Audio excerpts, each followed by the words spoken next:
Hello and welcome to my channel Super Nutri Facts, जहां मैं regularly आप लोगों के लिए नए नए अपडेट्स फूड और न्यूट्रिशन के ऊपर लेके आता हूं। तो चलिए देखते हैं आज का नया अपडेट क्या है।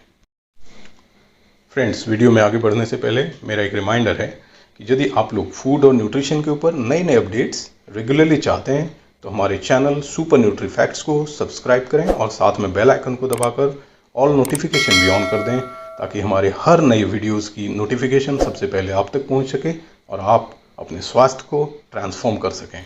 दोस्तों, आज का हमारा टॉपिक है न्यूट्रिशन। इस वीडियो में हम जानेंगे न्यूट्रिशन क्या होता है और ये हमारे जीवन में क्या रोल प्ले करता है, और भी बहुत कुछ जानने को मिलेगा इस वीडियो में। तो आप एंड तक बने रहिए, क्योंकि इस वीडियो को केवल देखना नहीं है दूसरे वीडियो की तरह, ये वीडियो को आपको समझना है। तो पूरा आपको स्टेप बाय स्टेप इस वीडियो में समझाया गया है न्यूट्रिशन के बारे में। पूरा फंडामेंटल आपका क्लियर हो जाएगा और you can leave a better life. आप एक अच्छा ज़िंदगी जी सकते हैं। इसको देख के समझने के बाद आपकी ज़िंदगी में एक सकारात्मक प्रभाव पड़ेगा इस वीडियो को देखने से। तो प्लीज़ स्किप मत कीजिए, आगे तक जाइए। Before we go ahead with the video, I would like to ask you question. मैं आप लोगों से एक प्रश्न पूछना चाहूँगा वीडियो में आगे बढ़ने से पहले कि which types of food are nutritionally more balanced? Is it vegetarian food, non-vegetarian food, vegan food, or a combination of veg and non-veg, that is vegetarian and non-vegetarian food?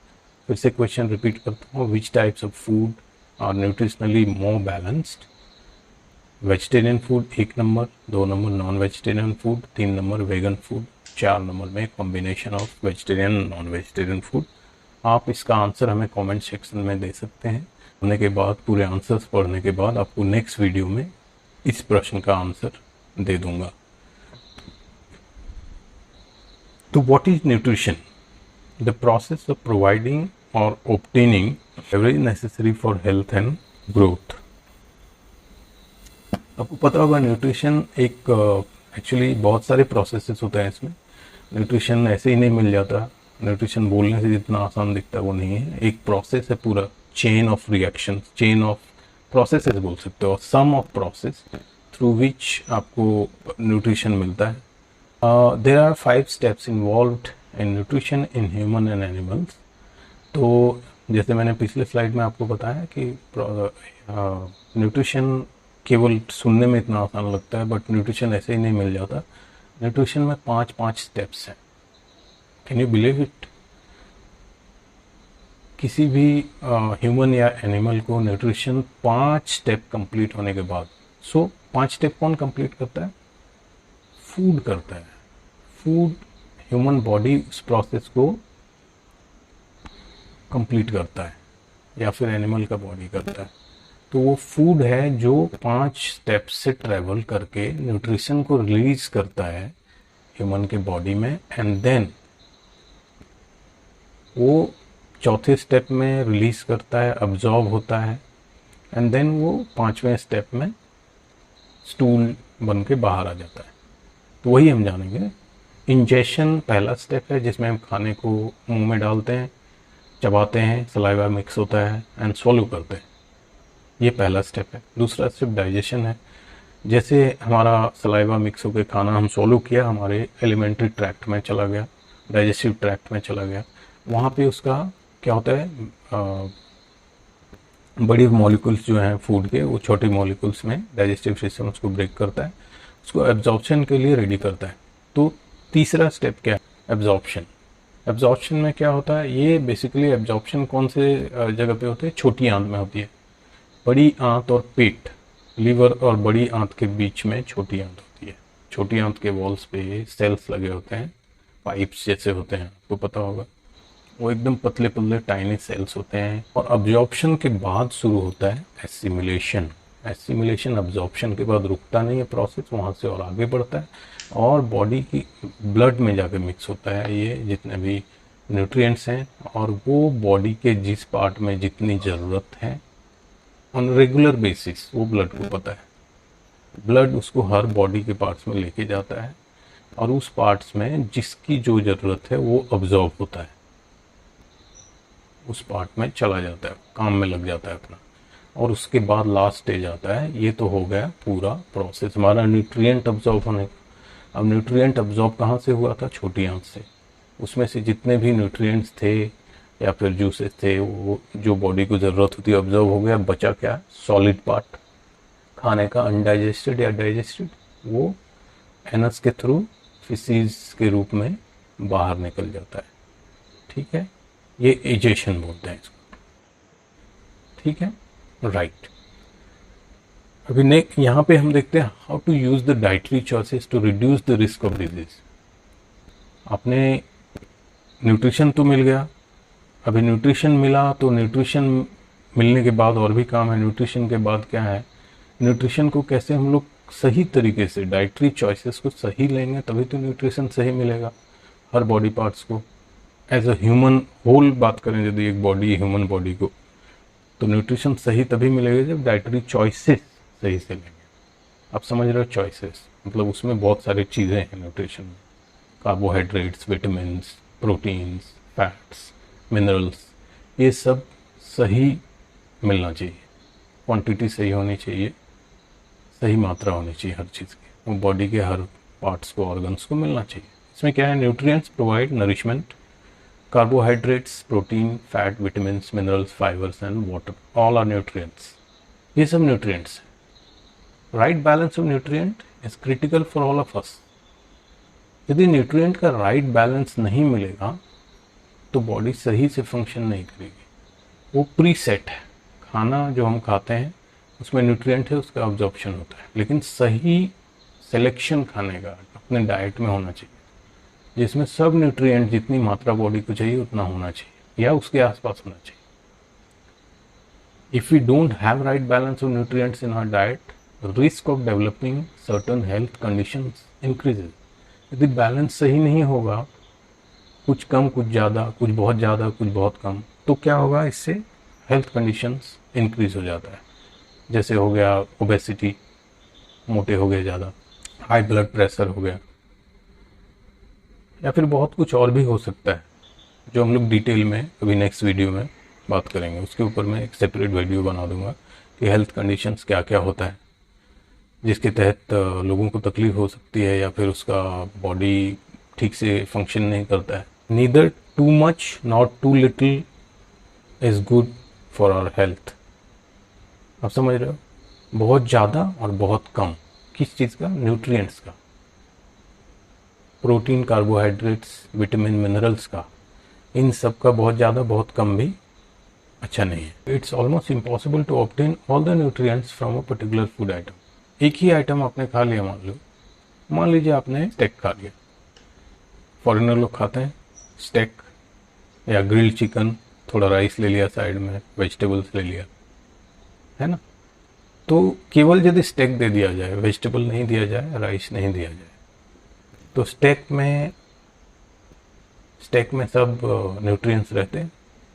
नहीं रहेंगे। एक ही टाइप का खाना है, इसके लिए राइस थोड़ा दिया जाता है कार्बोहाइड्रेट के, एंड मिक्स वेजिटेबल दिया जाता है, उसमें बटर होता है, फैट भी मिल गया।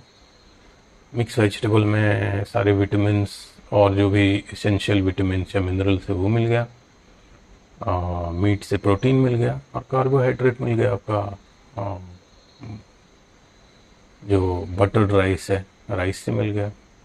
ठीक है, तो ये रहता है। We have to eat right proportion of food items from each group and also right variety of food items from within a group. तो सब ग्रुप से, प्रोटीन से, विटामिन से, मिनरल से, कार्बोहाइड्रेट से भी सब थोड़ा थोड़ा करके फूड लेना है जो इन सब में रिच हो। और दूसरा क्या है, कार्बोहाइड्रेट में भी थोड़ा थोड़ा करके सब लेना, प्रोटीन में भी थोड़ा थोड़ा करके सब लेना। प्रोटीन के अंदर भी डिफरेंट टाइप ऑफ प्रोटीन लेना। मिल्क लेना है, बाद में आपको पोल्ट्री थोड़ा लेना, थोड़ा मीट लेना है, थोड़ा ऐसा फूड लेना है जिसमें प्रोटीन हो, तो उस प्रोटीन का भी डिफरेंट चीज़ लेना है। फैट को भी डिफरेंट फैट लेना है। Extra virgin oil, olive oil ले लिया, थोड़ा आप कुकिंग ऑयल खाते हैं, कुक करते हैं उस टाइम खाते हैं।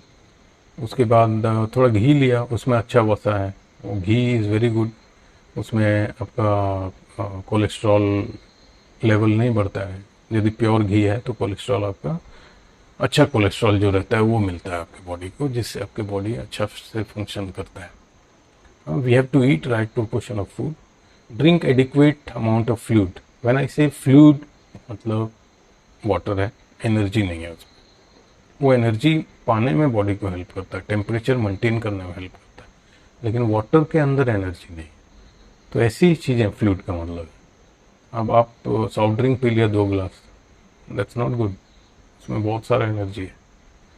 वो फ्लूइड तो ज़रूर है, लेकिन ध्यान रखना है कि आप बहुत सारा मत लो या कभी अभी लो, ठीक है। क्लियर सूप, टी, सोडा, ये सब है फ्लूइड। ये न्यूट्रिशन पिरामिड है। न्यूट्रिशन पिरामिड में क्या है? Fat, protein, vitamin, mineral and carbohydrate. तो नीचे सबसे देखिए कार्बोहाइड्रेट है, वो सबसे ज़्यादा होता है नॉर्मली एक स्टैंडर्ड डाइट में। उसके बाद मिनरल्स एंड विटामिन है, उसके बाद प्रोटीन है, उसके बाद फैट है। तो आपको पता है, नेक्स्ट स्लाइड में आपको देखेंगे कि इसमें क्या है। कार्बोहाइड्रेट सबसे ज़्यादा है, तो sugar, starches, fibres found in grains, fruits, vegetables, milk product, ये इसमें कार्बोहाइड्रेट्स। फ्रूट्स एंड वेजिटेबल्स में आपको विटामिन एंड मिनरल्स है। Lean meat, poultry, fish and sea food, egg, dairy products and broccoli, oats में क्या है? Vegetable oil, ghee, cheese, extra virgin olive oil, fatty fish, है ना, नट्स, डार्क चॉकलेट्स, ये सब में क्या है? फैट्स है। Healthy eating food pyramid comparison है। ये क्या है? एक टीनेजर, एक एडल्ट का है। दोनों का ऑलमोस्ट इनटेक सेम है, बट टीनेजर क्या रहता है? ज़्यादा एक्टिव रहता है, ज़्यादा एनर्जी खर्चा होता है उनका, तो उनको ग्रेन ज़्यादा चाहिए, कार्बोहाइड्रेट ज़्यादा चाहिए। वेजिटेबल दोनों का सेम, फ्रूट्स दोनों का सेम। मीट, फिश भी थोड़ा सा इधर अडल्ट को ज़्यादा चाहिए होता है, बिकॉज उसका बॉडी क्या होता है? बिल्ड होता है, उसके मसल ज़्यादा होते हैं, ऑलरेडी बिल्डअप हो चुके होते हैं, तो उसको मेंटेन करने के लिए प्रोटीन की उतनी मात्रा उसको चाहिए होती है। और ये इसका डेवलप हो रहा होता है, तो प्रोटीन की मात्रा थोड़ी कम है। मिल्क और एनी ऑल्टरनेटिव 2 सर्विंग्स है, मिल्क और एनी ऑल्टरनेटिव 1 to 2 सर्विंग्स है, वो भी ऑलमोस्ट सिमिलर है। Fat, salt, sugar as little as possible, दोनों का वही है, उतना लेना नहीं है। फैट, सॉल्ट, शुगर जितना कम रखो उतना अच्छा है। फ्लूइड्स 3 से 5 लीटर्स, इसका भी 3 to 4 लीटर्स है। मालन्यूट्रिशन क्या होता है? अभी malnutrition and the risk associated with it. Malnutrition is a condition where we get the nutrition either in excess और in shortage of human body requirement. तो बेसिकली मालन्यूट्रिशन खाली शॉर्टेज होने से ही नहीं आता है। आप ज़्यादा भी ले लोगे तो मालन्यूट्रिशन है। कोई फैट ज़्यादा लेता है तो मोटा हो जाएगा, दैट इज मालन्यूट्रिशन। कोई प्रोटीन ज़्यादा लेता है तो प्रोटीन ज़्यादा लेने से भी वो फैट बन जाएगा, तो आपके बॉडी में फैट होके जमा हो जाएगा, डिपॉजिट हो जाएगा, वो भी मालन्यूट्रिशन है। There are 2 kinds of malnutrition, over nutrition, under nutrition. दोनों कंडीशन में मालन्यूट्रिशन होता है। Consuming too much of carbohydrate, protein, fat can make us obese, overweight. ये ज़्यादा लोगे तो बॉडी को जितना ज़रूरत है यूज़ करेगा, और जितना एक्सेस है उसको क्या करेगा? डिपॉजिट कर देगा, उसको संभाल के रखेगा। जब खाना नहीं मिलता तब उसको यूज़ करते हैं, ठीक है। Eating too less food, protein, energy malnutrition हो जाएगा। जिसमें कार्बोहाइड्रेट कम मिलने लगेगा तो बॉडी को कार्बोहाइड्रेट नहीं मिला, एनर्जी नहीं मिलेगी, सूखती जाएगी बॉडी, कम हो जाएगी, जिससे क्या होगा? मालन्यूट्रिशन। प्रोटीन, एनर्जी मालन्यूट्रिशन बोलते हैं, ऑलरेडी एक कंडीशन है ये prevalent. This condition are already existing in this world. Protein, energy malnutrition जो होते आया है, बच्चों में होता है खास करके, ये अंडर डेवलप्ड कंट्रीज में होता है। और taking too less nutrients, vitamin, minerals, ये कम लिया तो अंडर न्यूट्रिशन हो जाएगा। Protein, vitamin, minerals, carbohydrates. Protein energy malnutrition is more common in underdeveloped countries. There are 2 types of energy malnutrition. Starvation, एक जो भूखा रहने से आता है, एक प्रोटीन डेफिशिएंसी से, क्वाशियोरकर, भूखा रहने से मैरास्मस। तो protein energy malnutrition is mostly visible in children who are undernourished and suffer from weight loss. Micronutrients क्या होता है? Micronutrients under nutrition prevails when a deficiency is in one और मोर vitamins और minerals are there.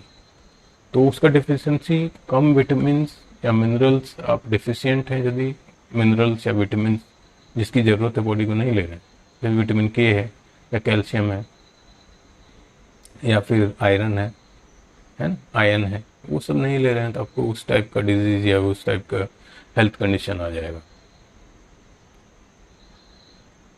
Mall nutrition treatment क्या है?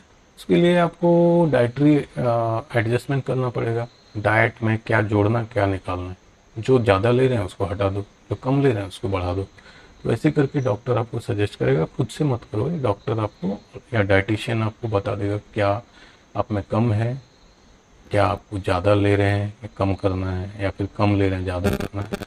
वो आपको suggest कर देते हैं, जिससे आपका वो क्रिटिकलिटी माल न्यूट्रिशन का प्रॉब्लम धीरे धीरे सॉर्ट आउट हो जाता है। It's also advisable to consult your doctor. मतलब जैसे मैंने particular nutrient in which deficiency is there, तो सप्लीमेंट दे देते हैं आपको यदि किसी में कोई पर्टिकुलर न्यूट्रिएंट में डिफिशियंसी है। कोई भी प्रोटीन डिफिशियंसी प्रोटीन पाउडर आता है, विटामिन का डिफिशियंसी तो विटामिन के लिए अलग आता है, या फिर किसी में भी, उसके लिए सबके लिए है supplement ready. Avoid junk food. यहाँ पे ये जो है ये आपको कोलेस्ट्रॉल ज़्यादा है, उसके अंदर शुगर का भी कंटेंट रहता है, सॉल्ट भी ज़्यादा रहता है, और यहाँ पे आप कार्बोहाइड्रेट भी ज़्यादा मिलता है, इसमें कुछ ज़्यादा आपको न्यूट्रिएंट्स मिलते नहीं। तो इसको अवॉइड करो आप। हाई कैलोरी फूड को अवॉइड करो, नॉर्मल खाओ, foods with very less nutrient खाना ही नहीं है। ठीक है, तो आई थिंक ये हमारे वीडियो का एंड है। तो आई थिंक ये वीडियो आपको पसंद आया होगा, और यदि आपको लगता है कि वीडियो किसी फ्रेंड या रिलेटिव्स आपका जो है उसके लाइफ में भी कुछ कंट्रीब्यूट कर सकता है, उनको एक बेसिक आइडिया दे सकता है न्यूट्रिशन के बारे में, तो प्लीज़ शेयर कीजिए इस वीडियो को और लाइक कीजिए प्लीज़, बिकॉज लाइक करने से क्या होता है कि हम लोगों को उत्साह मिलता है। I will be more motivated if you like the video and your friends relatives like the video. So friends, this is the end of today's video. I will see you with another informative video. Till the time, stay tuned and stay healthy. Thank you so much.